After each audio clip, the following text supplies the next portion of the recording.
Beaucoup de gens se disent « Personne ne peut être juste devant Dieu ». Certains pensent que cela vient de nos bonnes actions.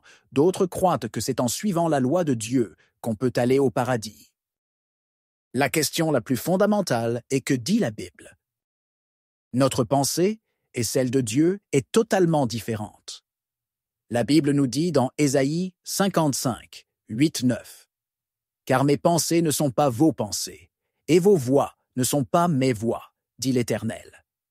Autant les cieux sont élevés au-dessus de la terre, autant mes voix sont élevées au-dessus de vos voix, et mes pensées au-dessus de vos pensées. » Ce que nous pensons être logique, raisonnable ou juste à nos yeux n'est pas forcément biblique. Dans Nombre 21, 4-9, nous trouvons une histoire puissante qui révèle comment Dieu nous rend justes. Cette histoire du serpent d'airain présente l'œuvre de Jésus-Christ sur la croix, et elle nous montre que c'est uniquement par la foi que nous pouvons résoudre le problème du péché. Dans ce message, nous allons voir 3 vérités essentielles qui répondent à la question « Comment devient-on juste, saint et parfait pour toujours devant Dieu ?» Lisons ensemble. Nombre 21, 5-6. Le peuple parla contre Dieu et contre Moïse. « Pourquoi nous avez-vous fait monter hors d'Égypte pour que nous mourions dans le désert? Il n'y a point de pain, il n'y a point d'eau, et notre âme est dégoûtée de cette misérable nourriture. » Alors l'Éternel envoya contre le peuple des serpents brûlants. Ils mordirent le peuple, et il mourut beaucoup de gens en Israël. Les Israélites étaient en route vers la terre promise, mais au lieu de faire confiance à Dieu, ils se sont plaints et ont rejeté ses bienfaits. Leur rébellion contre Dieu était un péché grave. Ils ne reconnaissaient pas la grâce que Dieu leur avait donnée. Conséquence. Dieu a envoyé des serpents venimeux qui ont mordu le peuple, et beaucoup sont morts.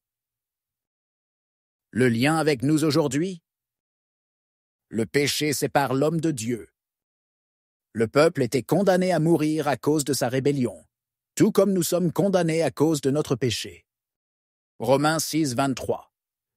Car le salaire du péché, c'est la mort, mais le don gratuit de Dieu, c'est la vie éternelle en Jésus-Christ notre Seigneur. Dieu n'est pas injuste. Il ne pouvait pas ignorer le péché du peuple, tout comme il ne peut pas ignorer le nôtre. Le péché attire toujours le jugement qui conduit à la mort. Mais voici la bonne nouvelle. Dieu prépare toujours une solution qui est de regarder vers le serpent d'airain. Nombre, chapitre 21, versets 7-8. Le peuple vint à Moïse et dit « Nous avons péché, car nous avons parlé contre l'Éternel et contre toi.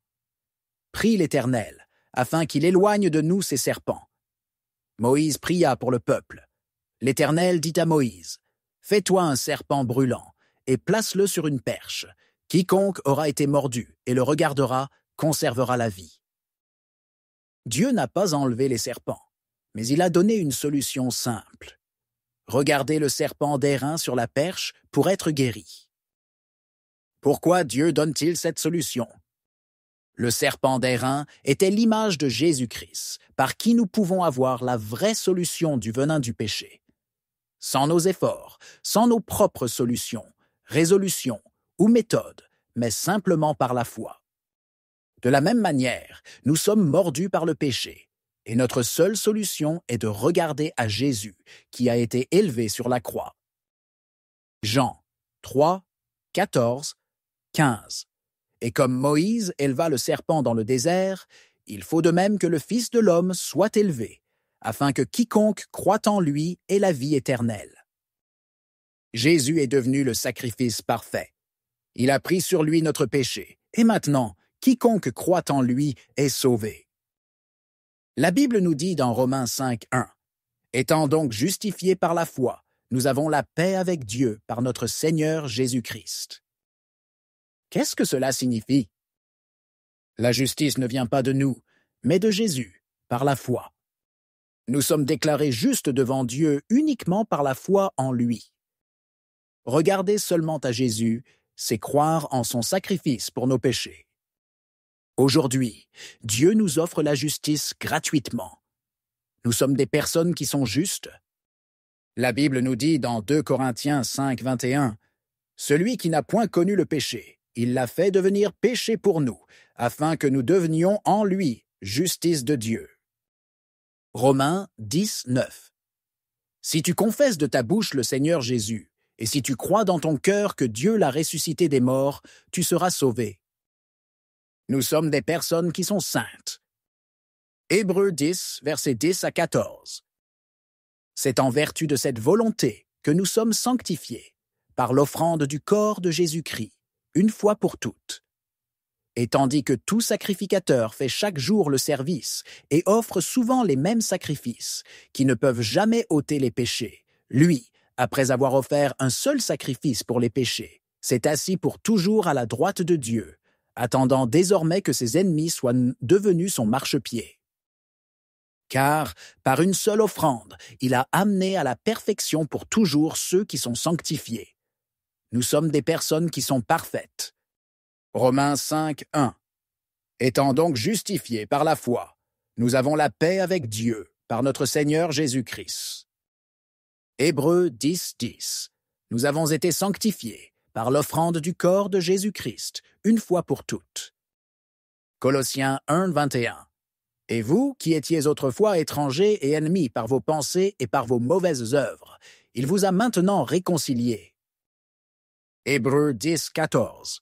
Car par une seule offrande, il a amené à la perfection pour toujours ceux qui sont sanctifiés. 1 Jean 4, 17. Tel il est, tel nous sommes aussi dans ce monde. Aujourd'hui, nous ne sommes plus seulement pardonnés, mais déclarés justes, saintes et parfaits en Jésus-Christ. Dieu a donné une solution simple aux Israélites. Lever les yeux vers le serpent d'airain et vivre. Aujourd'hui, il nous appelle à lever les yeux vers Jésus pour devenir justes, saints et parfaits pour être sauvés. Romains 10, 9. Si tu confesses de ta bouche le Seigneur Jésus, et si tu crois dans ton cœur que Dieu l'a ressuscité des morts, tu seras sauvé. Fais cette prière avec foi. Seigneur Jésus, je reconnais que je suis totalement pécheur en regardant à la loi. Je crois que tu es mort pour moi, et que ton sang me purifie de tout péché passé, présents et futurs. Je suis sous ta grâce. Aujourd'hui, je lève les yeux vers toi, et je te reçois comme mon Seigneur et Sauveur. Je crois que je suis à ton image. Je suis juste, saint et parfait, car tu m'as déjà lavé de mes péchés. Amen.